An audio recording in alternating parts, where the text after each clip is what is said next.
मैं इस श्रीमद् भागवत की कथा को दो तरफ से लेकर के चलूंगा।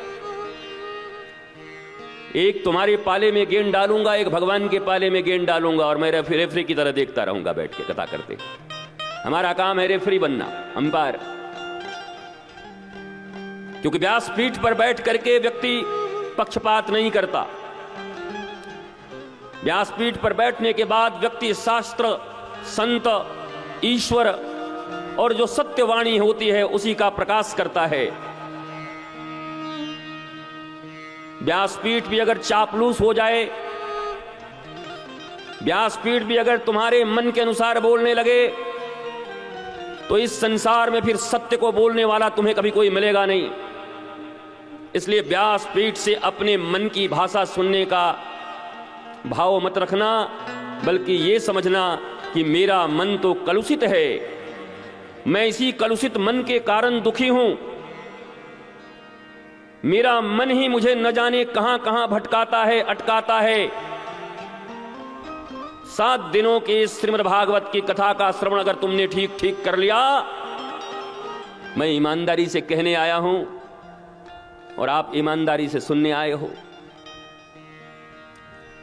दोनों में से कहीं पर इतनी सी भी बेईमानी घुस गई, श्रोताओं, मेरी माताओं, मेरे बच्चे, मैं तो सप्त दिवस पूर्ण ईमानदारी के साथ, प्रामाणिकता के साथ, निष्ठा के साथ श्रीमद् भागवत के रस को तुम्हें परिवेशित करूंगा, परोसूंगा तुम्हें। पर अब तुम्हारे ऊपर है कि तुम्हारा पात्र कितना तैयार है। अगर पात्र में पहले से कीचड़ है, पात्र में पहले से तुमने धूल रखा है, पात्र में पहले से नींबू के कुछ बूंद गार के रख दिए हैं, तो हम दुग्ध रूपी अमृत देंगे भी तो तुम्हारी दूध फट जाएगी। फिर हमारे ऊपर दोष मत लगाना। इसलिए व्यासपीठ पर बैठने के पूर्व जितनी पवित्रता, सात्विकता, जितनी तपस्या वक्ता को करना पड़ता है, वास्तव में श्रवण करने के लिए भी उतनी तपस्या करनी पड़ती है। ये कोई राजनीतिक रैली नहीं है जहां आप आधे घंटे के लिए आए, जिंदाबाद मुर्दाबाद किया और वापस चले गए। श्रीमद् भागवत का सत्र जो 3 घंटे का सत्र होता है, ये 3 घंटे ठीक ठीक तुम्हारे हृदय में ये बातें उतर जाए, उसके 2 घंटे पहले से तैयारी करनी पड़ती है।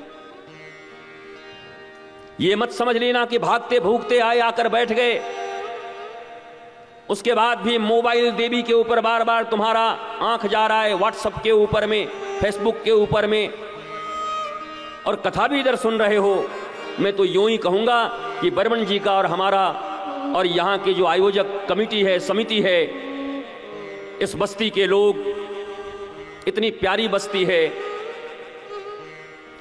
इतने अच्छे लोग हैं। मैं पूरी बस्ती घूम के आया, शायद न घूमता तो अधूरा रह जाता।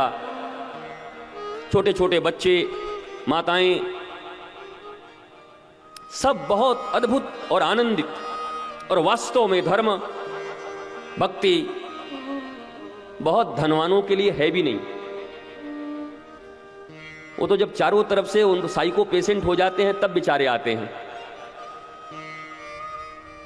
इस दुनिया में हम घूमते रहते हैं, हमारे पास जितने भी बड़े बड़े लोग आते हैं वो यही कहते हैं, पहले दवा आकर के 20 मिनट अपनी बात कहते हैं, महाराज जी ये है वो है, हम ये थे, सन इसमें ये थे, हमारे पास इतना घर है, मुंबई में ये है, लंदन में ये है, बेटा यहाँ पर है, साला ये है, फलाना ये है। 20 मिनट तक हम भी चुप होकर के शिष्य की तरह सुनते रहते हैं। हम आगे बोल, आगे कहता है शांति नहीं है, चैन नहीं है। मैं बोला फिर तेरे पास है क्या भिखारी? 20 मिनट हमारा खा गया बिना मतलब का, बताओ। 20 मिनट से अपनी बातें कहता जा रहा है, लंदन में गए, अमेरिका में गए, बेटा ये है, बेटी ये है, ये वो हैं, सम्मान है। हम निकलते हैं तो लोगों की गर्दनें झुक जाती हैं, आधे इधर आधे उधर, बाकी मेरे साथ चले आते हैं। इतनी इज्जत है इनकी, लेकिन शांति नहीं है, चैन नहीं है। मुझे याद आता है भारत के सबसे धनवान श्री मुकेश भाई अंबानी और धीरू अनिल भाई अंबानी की मां कोकिला बेन जी गुजरात में अपने प्रसिद्ध संत गुरु के पास जाती हैं और जाकर उनके आंखों में आंसू है। तो संत पूछते हैं, गुरु पूछते हैं, भैया तो मुकेश अंबानी की मम्मी, अनिल अंबानी की मम्मी, तेरे आंखों में आंसू क्यों है? ध्यान से सुनना, ये प्रथम दिवस है और तुम्हें प्रबोध देने के लिए कथा कह रहा हूं। मैं चाहता हूं कि आज मुझे जितना समय मिला है उतने ही समय में तुम्हारे पात्र को मैं साफ कर दूं, ताकि बचे हुए 6 दिन हम आराम से भगवान की लीला का श्रवण करते हुए अपने भीतर के प्रश्नों को मारकर कृष्ण को प्रकट कर लें अपने हृदय के भीतर और हमारा जीवन आनंदित हो जाए। मैं इसके लिए तुम्हारे बीच में आया हूं।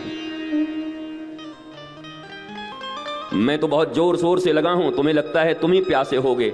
मैंने तो तुम्हें रास्तों में फिर लोगों के बीच टकाटक पानी पीते हुए भी देखा और तुम्हें जानकर आश्चर्य होगा कि मुझे कम से कम 18 घंटे हो गए, मैंने भी जल नहीं पिया है। और रोज 16-18 घंटे 20 घंटे के बाद ही जल पीता हूं। उसके बाद हमारा सुबह एक बढ़िया हमारी यात्रा चल रही थी, कितनी प्यारी, और हम भी गाड़ी पे निकल के खड़े हो गए। हालांकि बर्मन जी को लगा कितनी बड़ी हमने बग्घी लाई, बताओ घोड़े वाले बग्घी पर बैठते तो कितना अच्छा होता। बर्मन जी हम तो घोड़ा पे ही बैठने की तैयारी कर रहे थे, फिर लगा आपको अच्छा नहीं लगेगा, मैं बहुत अच्छा घुड़सवार हूं। मैं मेरे गुरु के आश्रम में बचपन में सफेद घोड़ा था मेरे पास और बहुत अच्छी सवारी करता हूं मैं घोड़े की। फिर जो धूप आपको लगती थी वही धूप मुझे भी लगती थी।